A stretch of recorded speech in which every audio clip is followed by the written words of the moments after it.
welcome again. This is another episode of the Worthy for 30 podcast live here at P&T Knitwear on the Lower East Side. For anyone who's listening, anyone who knows me, definitely check out P&T if you're ever on the Lower East Side. It really champions New York City-based authors. And it has a tremendous and intuitive podcast studio for any of those podcast hosts and the ones who aspire to be a podcast host. Definitely check out P&T Knitwear. Without further ado, I have a friend, a colleague, Jonah Goodhart, on the podcast. And before I introduce Jonah, just to reiterate and reaffirm, why I created this podcast and this platform, and this is something that we were talking about before.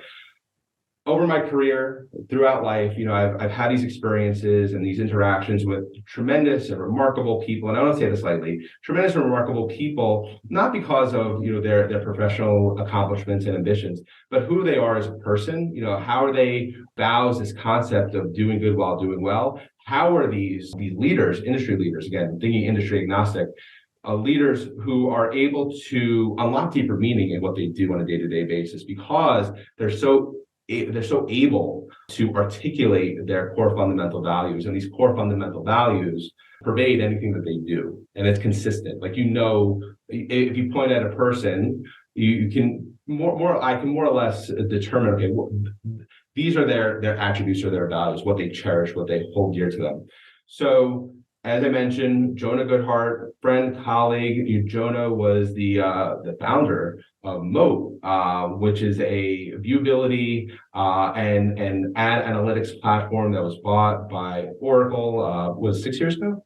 In 2017, yeah. 2017, wow. Just about 6 years ago. So about 6 years ago. And at the time where Jonah and I met, I was at Prestige Brands, working with my boss and still a good friend and mentor, Mark Harlan, and we ran the in-house digital team at Prestige Brands. And Prestige Brands, not to bore you with detail, is an over-the-counter products company that markets and manufactures products such as Luden's Throat Drops, Clear Eyes, Monistat, Summer's Eve. And at the time, Mark is championing this whole concept of we need to know where our ads are showing in the across the digital ether, if you will, the internet.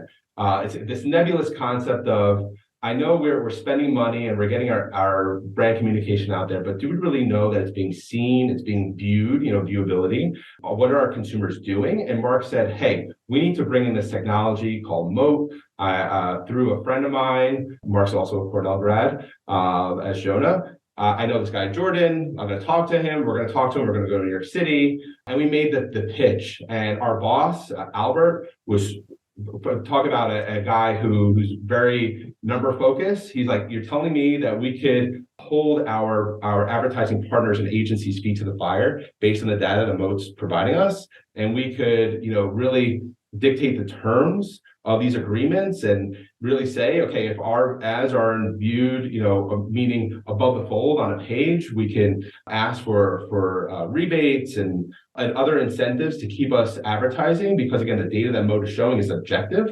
He was all on board. So through that, through this preamble, I met Jonah out in Montauk at one of MOAT's, what do we say, like a consortium, a conference, where you got not just, me from Prestige Brands, but all these different advertisers, all these different agency heads. I imagine some members of the venture community came out, the media, to really, and again, coalesce around this concept of ad analytics and viewability. And I'm not doing a great job of really articulating MOAT, so that's why I'm going to turn the mic over to Jonah to introduce himself and to really talk about not just MOAT, and MOAT wasn't your first entrepreneurial endeavor, right? It was not. No, first of all, Eric, thank you for having me on the program. I'm excited to be here filming with you in New York City. I co-founded MOAT with my brother, but my story of sort of building businesses goes back a number of years before that. So I actually got started in digital in 1998 when I was a junior in college at Cornell University. Wow. Where my brother's 2 years older than me, was also at Cornell. And, we had sort of grown up around digital and grown up around the internet. Our father was a professor, still is a professor. And as a result, we had early exposure to the world of the internet back in the 90s, which was email and the first set of browsers, things like Gopher and things that no one probably, less than 40 years old will remember. But Right. there was a sort of evolution for the internet. And I think as my brother and I were in college at the time, we were very close to what was happening. We were watching it with excitement. We had sort of looked at what entrepreneurs were doing, and we sort of said, this is a world that we want to be involved in, but we didn't know what to do, and we didn't know how to do it. So we sort of haphazardly in 98 noticed that there were e-commerce companies who were just getting online. So this is, think back to pets.com and Planet RX and drugstore.com and that sort of thing. And they were saying, hey, we're going to build the internet's first, fill in the blank, first drugstore, first pet store. In order to get customers, we're going to give away some of our products as an enticement to those first customers to get them in the door. And so as a kid who was at Cornell working actually a lot, I worked at the computer center for $5 an hour. I was on full financial aid, as was my brother. We saw this sort of new, exciting internet thing as incredible. And when companies started showing up, giving away their products to get new customers, we said, oh, we can get down with that. We like this idea of free stuff. And we just thought it was cool, but it wasn't a business.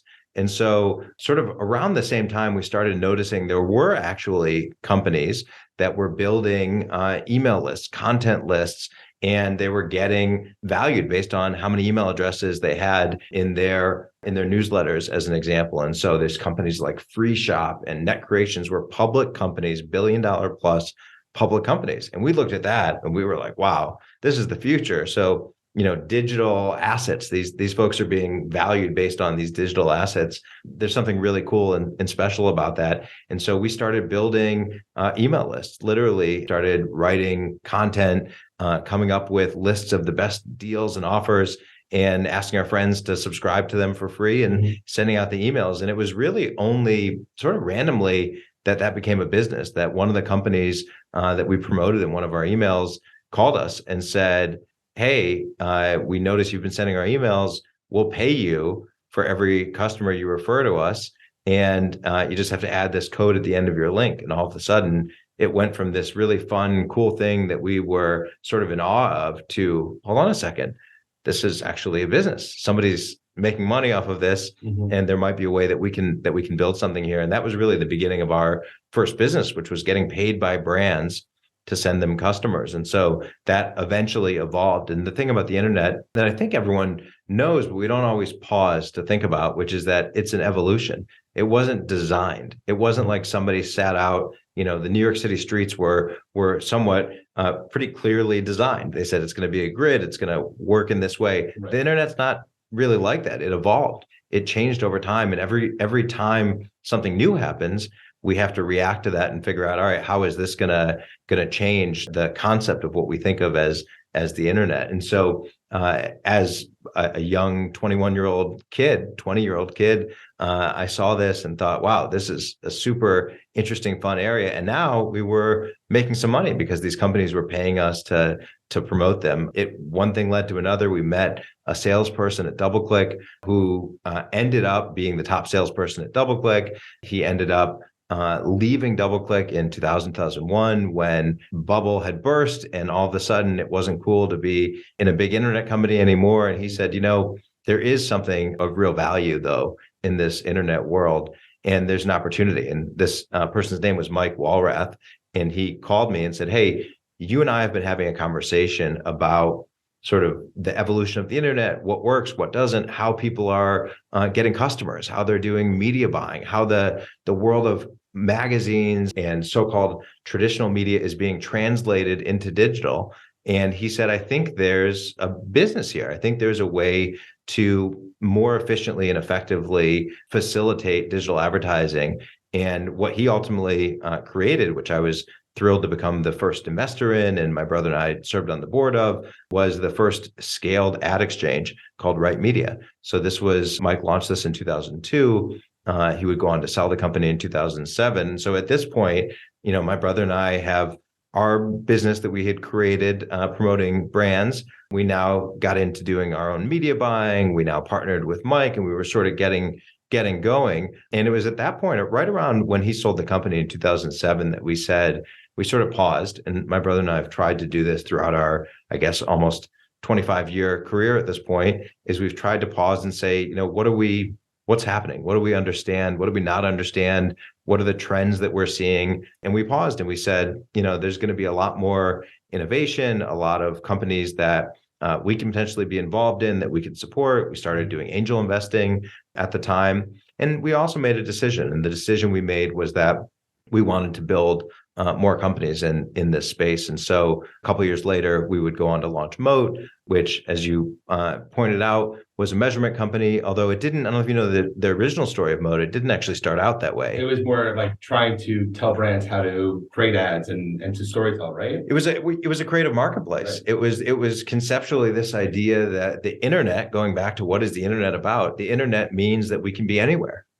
Innovation can be anywhere because people can be anywhere, and you're connected through this network of computers, which is the internet. And so we said, why do we need to be, on Madison Avenue creating ads? Why can't we be anywhere? And the people that are creating the ads can be anywhere. And so we had this sort of vision of creating innovation that could happen anywhere at any time, frankly, across borders, not just in the US. And that was our idea. We turned out to be either wrong on timing or wrong on execution. But along the way, we got feedback that, hey, the creative concept might be interesting, but what we really like are the analytics and the data that you're giving us about how these ads work and how people pay attention. And attention really became the thing. I mean, that was what we focused MOAT on, was trying to understand how people pay attention. And I think it's something that, if you think about digital, it is not a medium that's comparable to other mediums in the way that,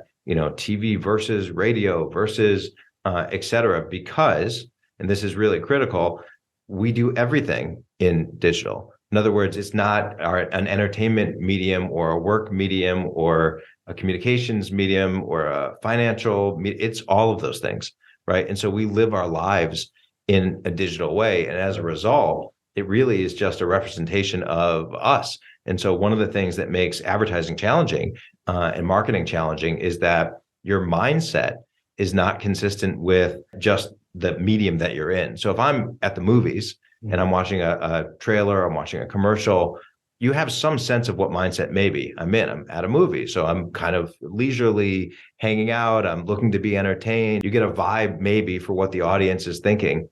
Online, I might be looking at medical research at 3:00 in the morning.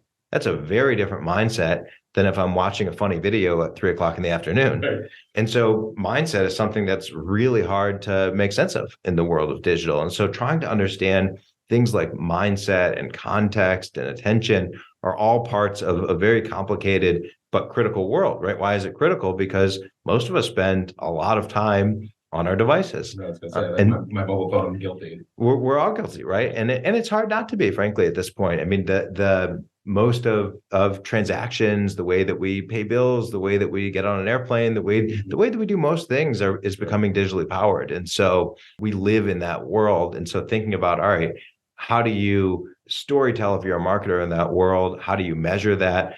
Became really critical issues that we really focused on at MOAT. And I think that, the evolution from there for us was we sold the company to Oracle in 2017. I ended up working at Oracle for almost 3 years after that. I told my wife in the end of 2019, I said, after I leave Oracle, we are going to travel the world, and 2020 is our year. That's going to be, I promise you, like I've been saying for years, we're going to do it. And yet again, there was March comes around. a pretty big curveball thrown, and that did not become the year that we could travel the world. But, Sure. You adapt. And one of the things that happened as a result of the pandemic is that my brother and I had another one of these pauses where we sort of said, all right, what's happening on, at a higher level here? How are things changing? Where should we be focused? What do we want to be doing? And one of the conclusions that we came up with was that we enjoy building. We enjoy the process of iterating and creating and recognizing in anyone who's built a company or really done anything of that nature knows that it is not a straight line. It is a very messy path. A friend of mine, Scott Belsky, wrote a book called The Messy Middle about sort of the graph, which is all over the place, because that's sort of what it's like. And we said, but yet the satisfaction and fulfillment we get from being a part of a company, which, for us is about the people that we get to work with and is about waking up and having that feeling of, yes, I want to go do something that inspires me and that feels good and that feels like I'm making a positive difference in other people's lives. And so what it led to for us was creating a venture studio, which is what we're doing now. And that concept was, all right, how do we take technology, which is, there can be technology for good and there's technology for not so good. And we've seen lots of examples of both. How can we take technology for good and use it to make a positive impact on the world in some way? In my mind, it's about building sustainable businesses. So the model has to support itself. It has to generate revenue and ultimately be able to hire great people and have those people get supported and be able to hire others and sort of build an ecosystem. And so you have to have a business model, I think, is critical. But the question then becomes, what is your mission? What are you trying to do? And so, one of the areas we spent a bunch of time in is healthcare. And we sort of said, look, healthcare is a gigantic space as a country. You probably know the numbers. We spend $4-ish trillion a year on healthcare. Almost, a fifth of our whole GDP is on healthcare. And there's a lot of challenges with it. I mean, I think as an American U.S. citizen, probably we wouldn't be the first to raise our hand to say, like, we nailed it, we figured it out, and it's perfect. And you should look at our model, right? We're in fact looking at it going, all right, there's all these issues with it. There's a lot of challenges, but yet at the same time, it is a tremendous amount, not only opportunity, but it is something that if God forbid something happens to you or a loved one, at least for me, I'm thankful that we have some of the smartest doctors in the world in our country and some of the most forward-thinking researchers. Mm-hmm. And so we started thinking about, all right, the US has a lot of things in the healthcare space that are great. It has some other things, perhaps some of the incentives that are not so great. How do we sort of think about building a business in this world with a clear vision? And our vision was, how do we use our background, data and analytics, mm-hmm. to improve health outcomes? So how do we use something that we, maybe know something about for a good mission that actually is measurable and that we can do good work on? And so, it's a process. It's early innings, but it's been really fun to build an example company or product where it feels like we're doing something where you can sort of see the results and you can see that you're making a positive difference. And that's, one of the reasons we started the venture studio, but we're also building other products, other companies, that maybe are tangential to healthcare and nutrition. And even in most recently, we've been spending time in measurement again, because I actually think measurement sort of cuts through everything. What are the metrics that we use to judge success, whether it's in healthcare or any other industry? I happen to have an ad background, as it turned out, but I think measurement is a really critical area. And so we've been working on how can the world of predictive analytics and machine learning and artificial intelligence, how can those things be used for good, for measurement, for advertising, as well as for other areas. So we'll see. We're having a lot of fun with it so far. Excellent. So with healthcare, like, can you specify like one use case of what you're trying to solve? And yeah. We'll love to hear that. Absolutely. I'll give you an exact use case, which is we're working with a company who their job is to help patients who are on Medicaid get better coverage than what Medicaid offers. So you may not know this, there's 80 million plus people in the US on Medicaid, but there's also a very clear set of standards of what will get paid by Medicaid and what won't get paid by Medicaid. And there's also a very clear set of standards around who qualifies for Medicaid. And the numbers, I think the most recent number, it varies because it's a federal/state program, which gets very complicated, like everything in healthcare. But for a family of 4 kids, I think it's $39,000.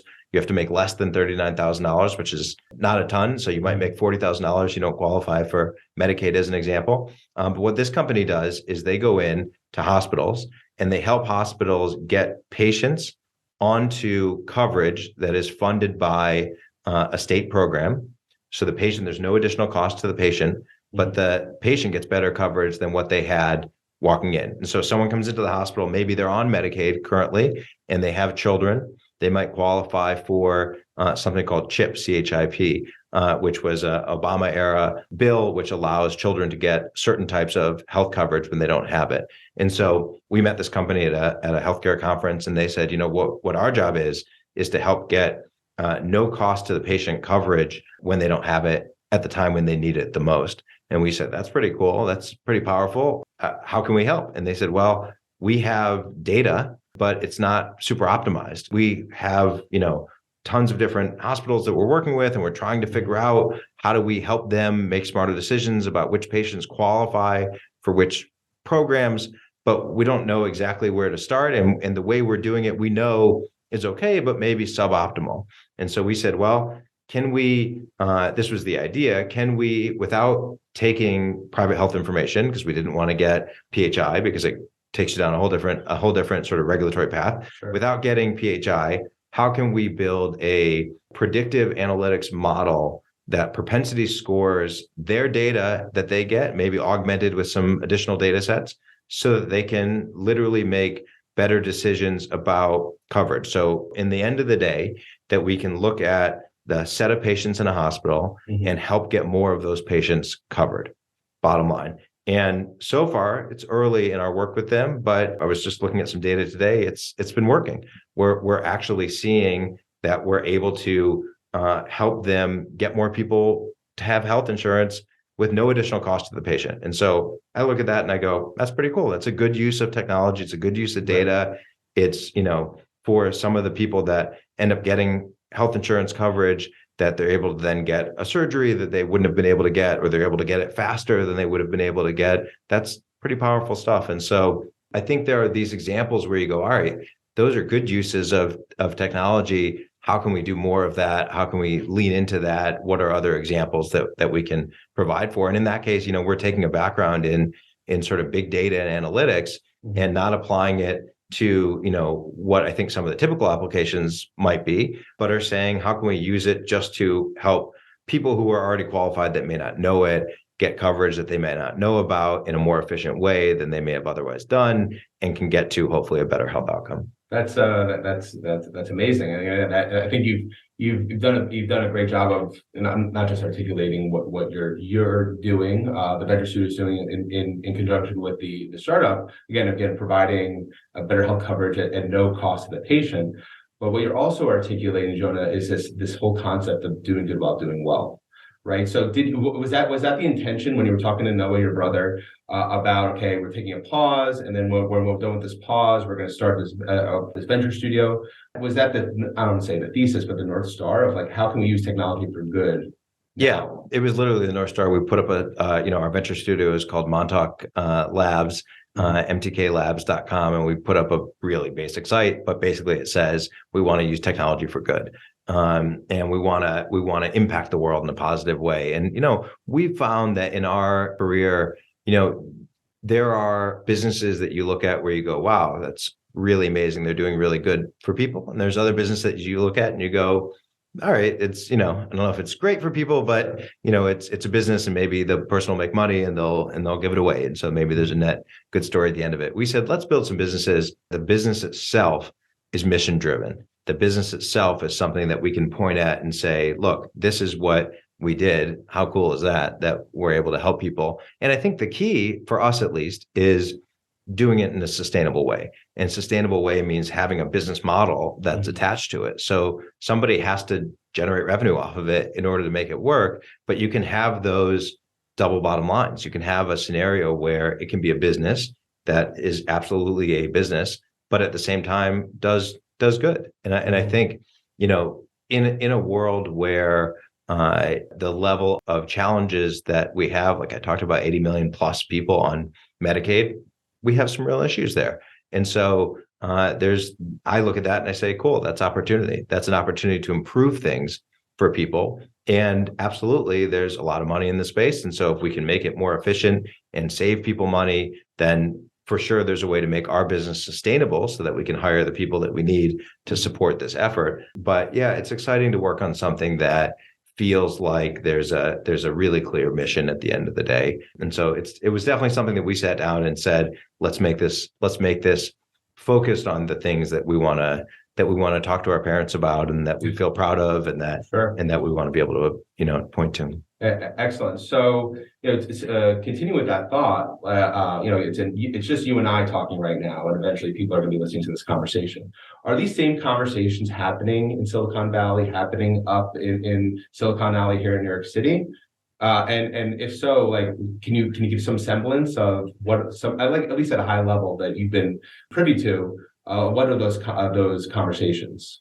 Absolutely. I don't think it's in the way that a business ends up getting started usually is that the entrepreneur or founders, I've never founded one of these companies on my own. It's always been with my brother, but usually somebody has some problem that they've experienced personally, maybe in their business, maybe in their personal life. And they say, I think there's a way to solve this problem. And then hopefully they get passionate enough about it that they can't do anything but go focus on this thing.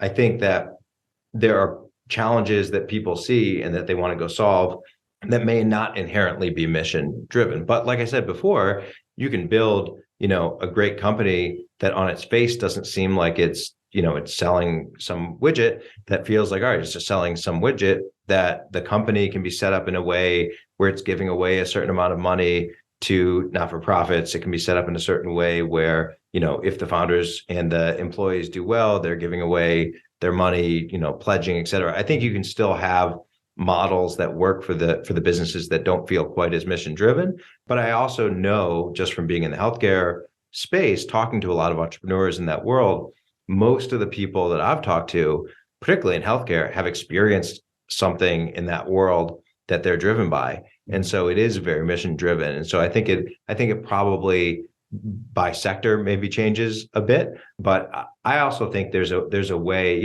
if you look at any of the spaces that we've been involved, even the advertising measurement, on one hand, you look at it and you go, okay, it's ads, how mission driven is ads? How can you care so much about ads?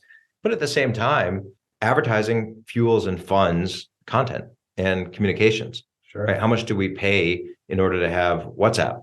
Zero, right? Sure. I mean, you pay for your access to the internet, but that's to somebody else, not to Meta. You don't pay anything for it. And so, we are paying for it with our data and our information and by seeing ads, absolutely.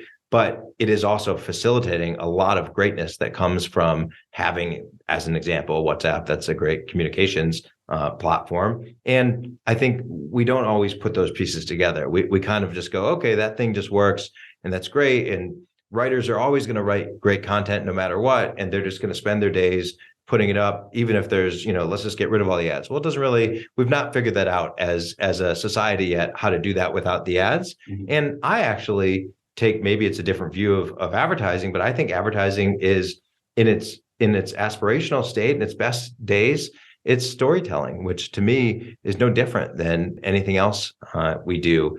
And I actually think there's a lot of goodness that comes out of it. I think that we look at advertising and it's easy to sort of give it a bad rap and say, oh, ads, nobody wants to be involved with ads. I don't believe that's the only way to look at it. I think that there is a positive side of it, that not only is it helping support and fund journalism and free content and communications and, the ability to have people connecting around subjects that save lives, that is advertising funded in the end of the day. And so I look at it as being good on that front. And then I also think that there's this other side of it, which is we all have to choose something that we enjoy and that we're passionate about in life. Mm-hmm. And so if you can do good work and do it with integrity and help other people do their jobs a little bit easier, a little bit better, then you are positively impacting people. And so,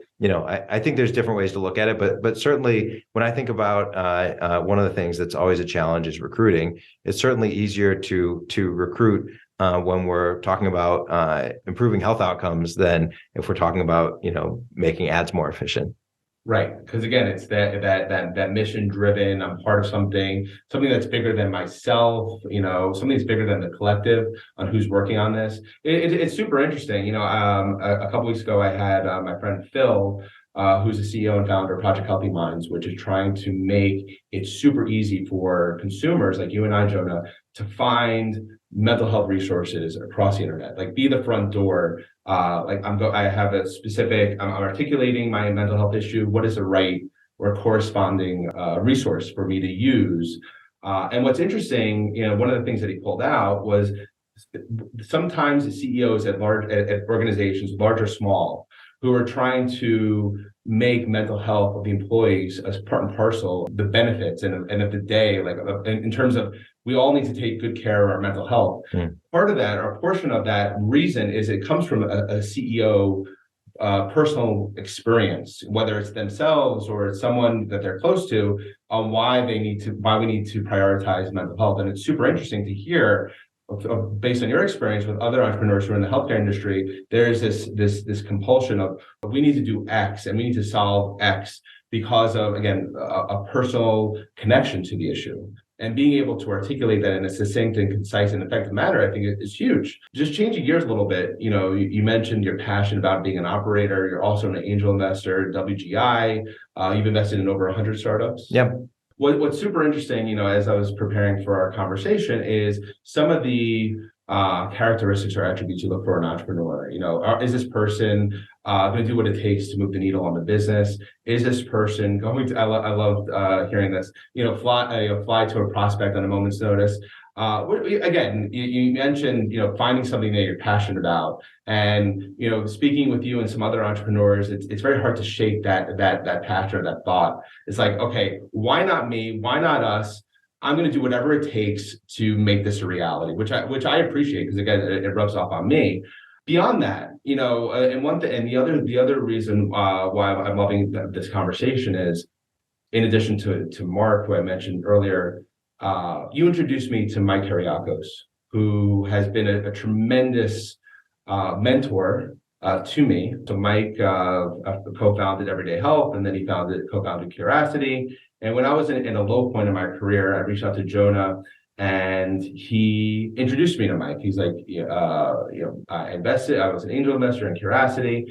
The thing that I think this is perhaps your investing thesis is, yes, it's that entrepreneur is going to be willing to do anything and everything to move their business, but it's that menschiness, that person who wants to do good and to help. I'd love for you to speak to that in terms of some of those soft skills and attributes. It's funny because, and I don't know that I have a great sort of approach to angel investing. We've had lots of companies we've invested in that have not worked out, and you hopefully learn something from those. We've had a good number of companies that have done great, and you certainly are excited when that happens. What I would say is, across a wide swath of companies, there are characteristics that you start to be able to identify when you interact with the person. Maybe it's a chemistry, maybe it's something about the way that they describe their work or the way that they describe the area that they're focused on. But there's something that in those conversations tells you, wow, this person is just, they're going to run through walls to make this business work. And so the first thing I think about is the founder or founders, what is her or his perspective on the world that they're in, the business that they're trying to build. Mm-hmm. Because I know from my experience, the business itself probably changes.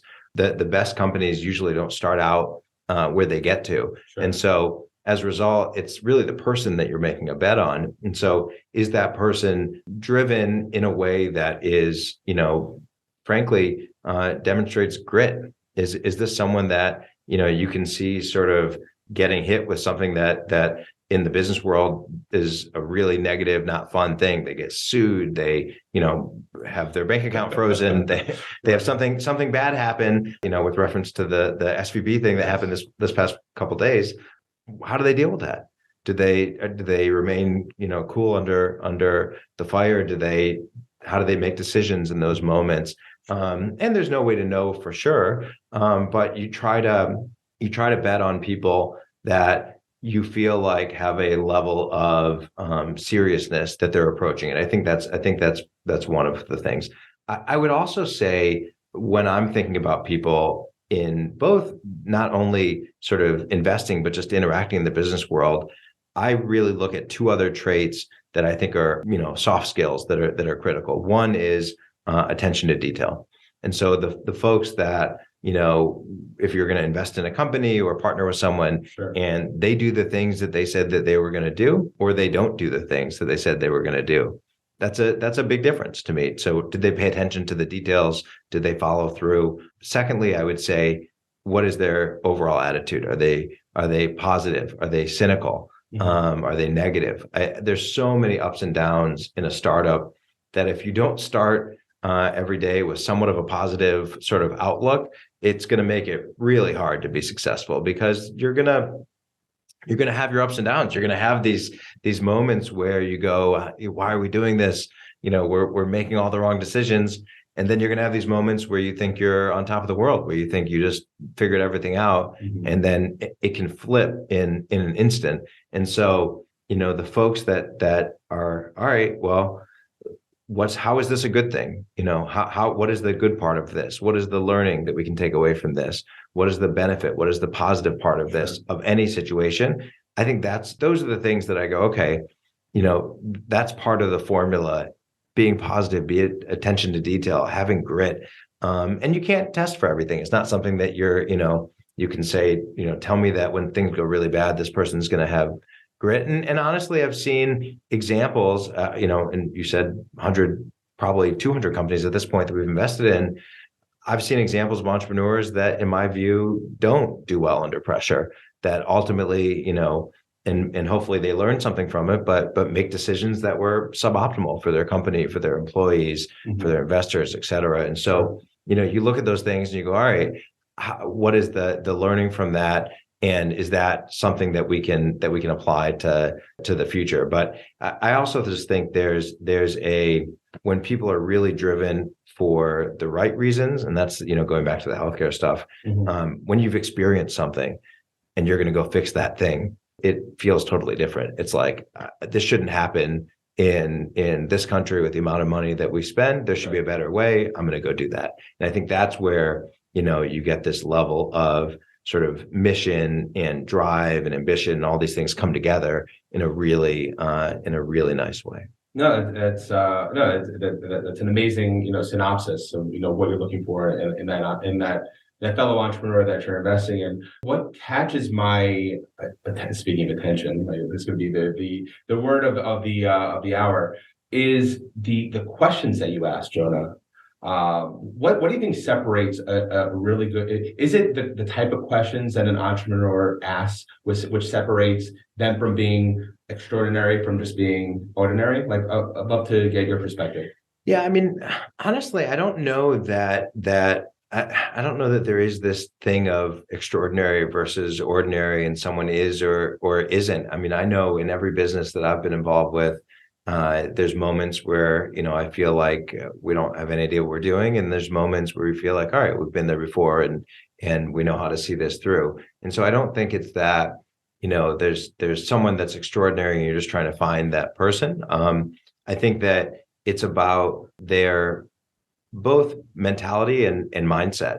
How are they approaching building the business? How are they approaching building their team? How are they approaching the longevity in terms of the decisions that they're making? Are they making decisions that they'd be comfortable 10 years from now making? Or are they making decisions that they're just literally, all right, just for this moment, this is what I'm doing. I've talked about this before, but I'm a big follower, believer, whatever you want to say, in Warren Buffett. I think that he's obviously one of the greatest investors.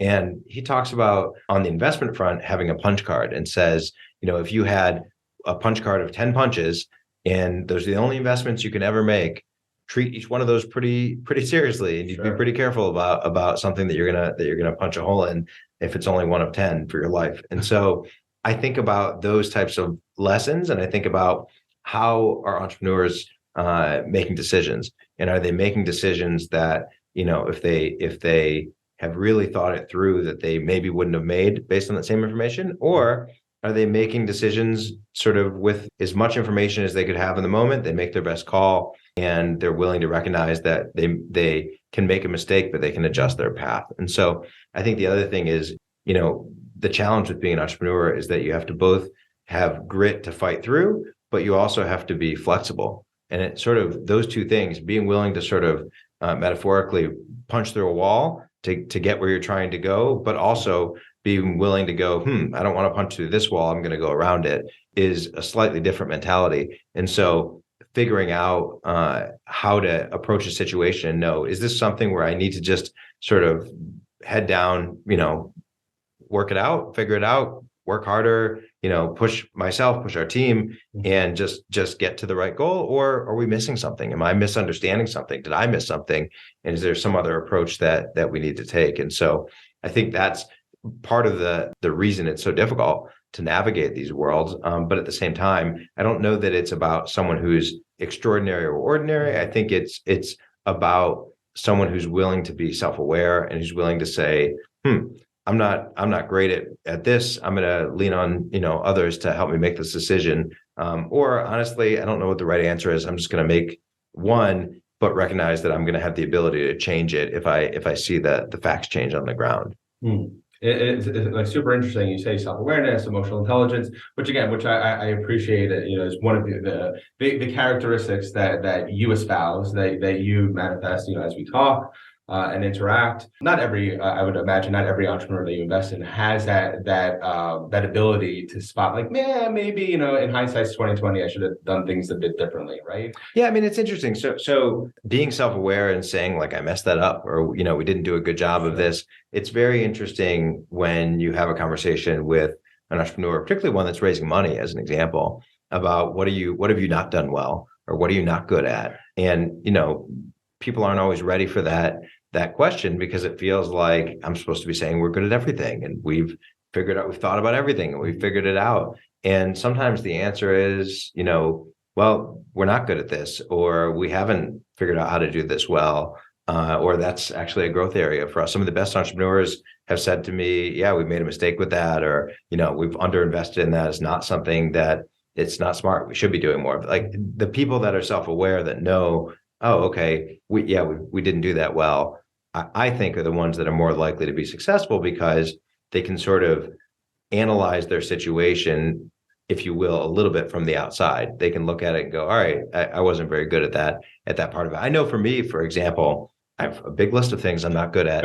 And I try to, surround myself with phenomenal people who are great at the things that I'm not good at. And because it's a long list, I need a lot of people. But once you realize that, then it actually makes things much easier for everybody, because now you can say, this is not my forte, this is not my area, gladly have someone else own that, because it's not something that I can really add a lot of value to. That's that is amazing that you're able to, again, look at yourself from the outside in. Again, it's something you can work on. It doesn't, for me at least, it doesn't come naturally. It takes work, to say, hey, maybe I should have done things a bit differently, or, again, hindsight's 2020. But in terms of, speaking to those entrepreneurs, especially the ones who are raising money, does that dynamic change when that entrepreneur they've already exited, they've already had a successful exit, and now they're trying to raise money for their next venture? Yeah. The second time thing or beyond is a really interesting psychological dynamic, because at some level, some of our best investments have been entrepreneurs that have had successful exits previously. And so you look at that and you go, okay, when they've done it once, maybe they're more likely to be able to do it again, because they've been there, they've seen it, they've done it. But at the same time, there's something about the psychology of expectation.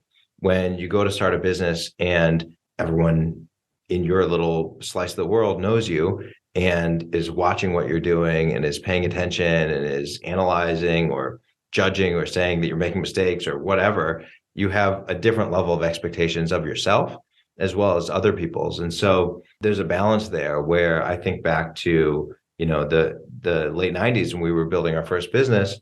Nobody cared what we were doing and nobody was paying attention to it. And so there's something there's a hard part of that, which is you have to kind of find your own way and break through. And that's a challenge. But there's a good part of it, which is that, you can make plenty of mistakes and nobody's watching and there's not a news article that gets written about it and any of that. The flip side is, if you've built a business before and you're building something else, particularly in that same space, then people in that space are going to pay attention and they're going to say, yeah, we'll give you an opportunity because we believe that you can do something in this space, but there's also a higher expectation that comes with that. And so I think that managing the psychology of that can be good or bad. I've seen entrepreneurs that have built a business, done well, built a second business that failed miserably. And I've seen entrepreneurs built a business that didn't do well and then built another one that did great. And I've seen people have multiple home runs in a row, and you see every combination of it. And the question is, is this person going to keep going? Are they going to keep going until they get to their next sort of successful point? And to me, it goes back to what we're talking about with mindset and mentality and positive attitude, attention to detail, all those types of things, grit, because it's those attributes end up, from what I've seen, be important things that the successful entrepreneurs tend to have.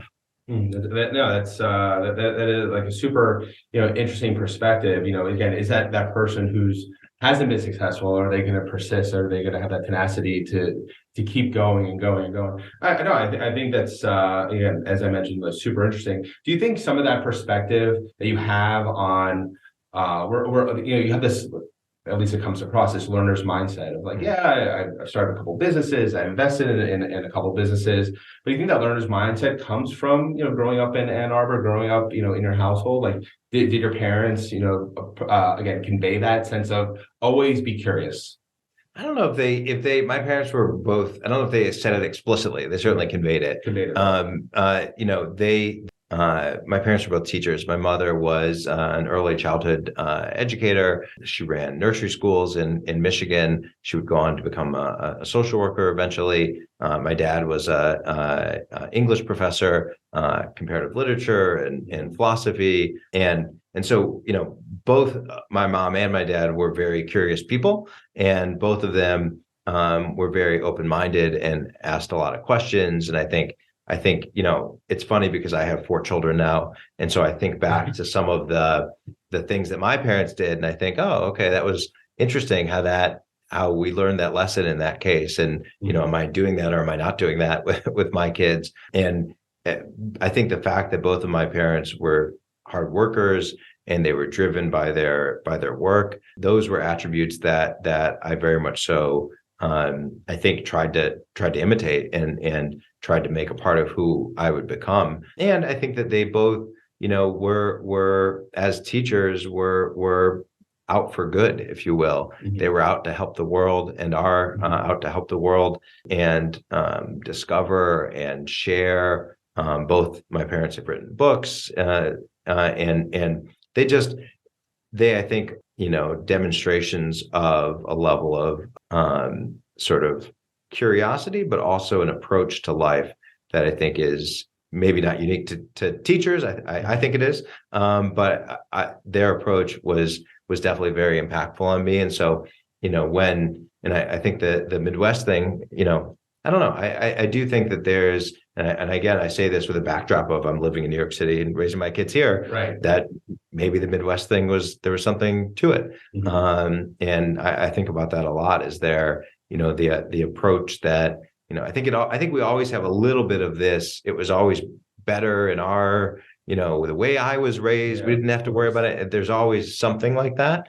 So I try to catch myself on those types of things. But at the same time, I do think that there's something to the mentality. There's something to the approach of like, hey, just trying to, work hard, have a decent life, help other people, raise some kids. Like there's something to that being the values that you have. And certainly I got that from my parents. Right. And it's not, and you don't say like, okay, I'm just going to check the box. Like, okay, I'm going to go to college and start a career and then start a family. It's there's intentionality behind it of how do I want to do these things, which I think is so, it's so distinguishing from, yeah, everyone has, similar goals and aspirations, but these goals and aspirations, you're a bit more, you're much more intentional in how you articulate those things, and you have that mission behind it of, yes, I build businesses, yes, I'm investing in businesses, as well as how do we do what we're doing to improve the world around us? How do we make the less familiar more familiar? Yeah. Right? It's like you mentioned those Medicaid stats, like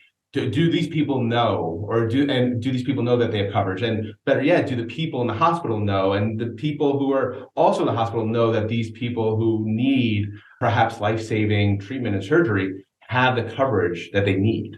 No, in short, no. In short, no. Yeah. Exactly. But Yeah. I think, again, going back to the curiosity, I think you're helping people around you and around the world that you interact with to ask those questions, just similar to the questions that you're asking. Or when, and I heard an interview about when you were starting Colonize in college, and it's like you'd reach a certain juncture, like, oh my God, Barnes and Noble just called me. Like, what do we do with this? Yeah, I mean, it's interesting because I think a lot about this with my kids, as I was talking about, as the backdrop. And I don't think it is something, I think about back to my childhood. This concept of like pausing, being self-aware, sort of seeing outside of yourself if you can, in some way. I didn't sort of figure that out. If I have figured anything out, I didn't figure that out till much later in life.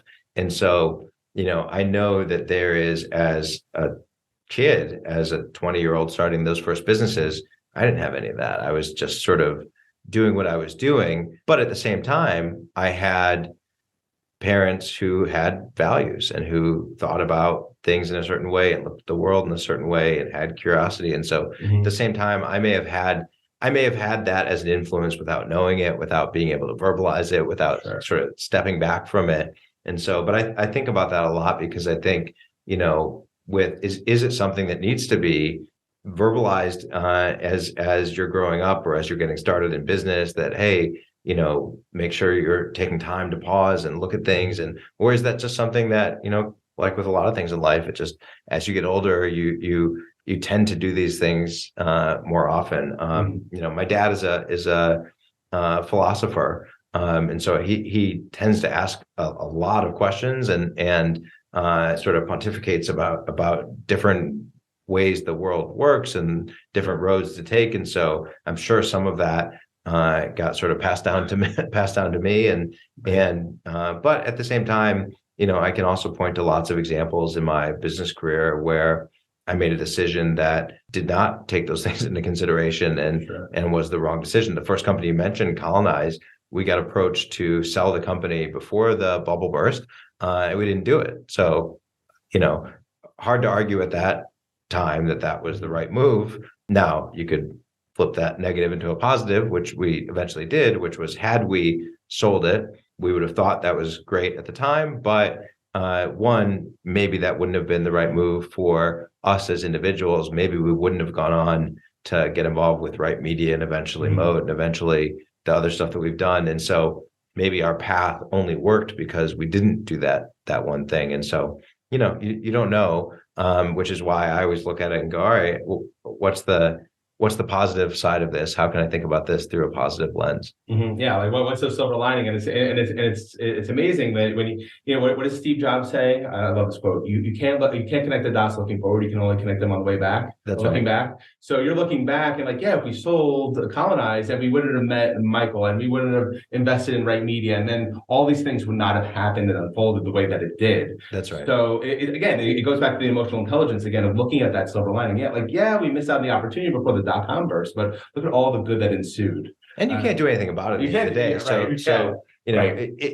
If the choice is, and at some level it is a choice, if the choice is to look at something and find the negative, or the choice is to look at something and find the positive, it feels a lot better to find the positive. And I think it ends up leading to better decision making because well, worst case, I'll learn something from it. I'll find something positive that was a result of that experience. And so it's a mentality that I think I've learned over time, and it's something that I try to practice. Not perfect at it, and definitely make plenty of mistakes. But I think to do any business for a long period of time and to build businesses for 25 years, you have to figure out your triggers and the levers to turn, and how to manage your psyche in a way that is sustainable. Mental health, you mentioned, that is a gigantic challenge for all of us. I don't know a single person that either isn't directly affected by it or doesn't know someone who's affected by it. And so, how we manage our psyche, how we manage the part of us that I think we don't always talk enough about, but is our mentality and our approach to things, is actually critical to, I think, our happiness and our level of stress, and maybe even our longevity in this world. Because I think, whether we like it or not, there is a formula that we've not all yet discovered. Why is it that certain people live much longer than others, as an example? What is clear is it's not just based on, did you eat the right things and did you exercise a lot? I think those are really good things, right. But it's clear that it's not just that, because we can think of lots of examples of people that didn't do that lived a long time, and people that did do that didn't live a long time.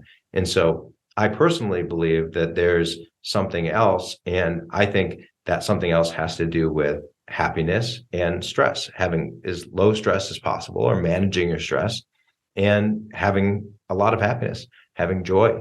And I think that, my oldest brother calls it the happiness quotient, but I don't think we've incorporated the happiness quotient into how we look at life. And so I try to purposefully do that. I try to think about, all right, is doing this going to make me happy, or is there a way that I can be happy from doing this? And I think that's part of the calculation of, I believe, in terms of living and sort of being around with our kids and being able to have a long, fulfilling life. Long, fulfilling life, and enjoying what you're doing, having passion, being able to spend the time that you want to spend with the people that are important to you, starting with your family, your wife, your kids, friends, extended family, and then into your colleagues.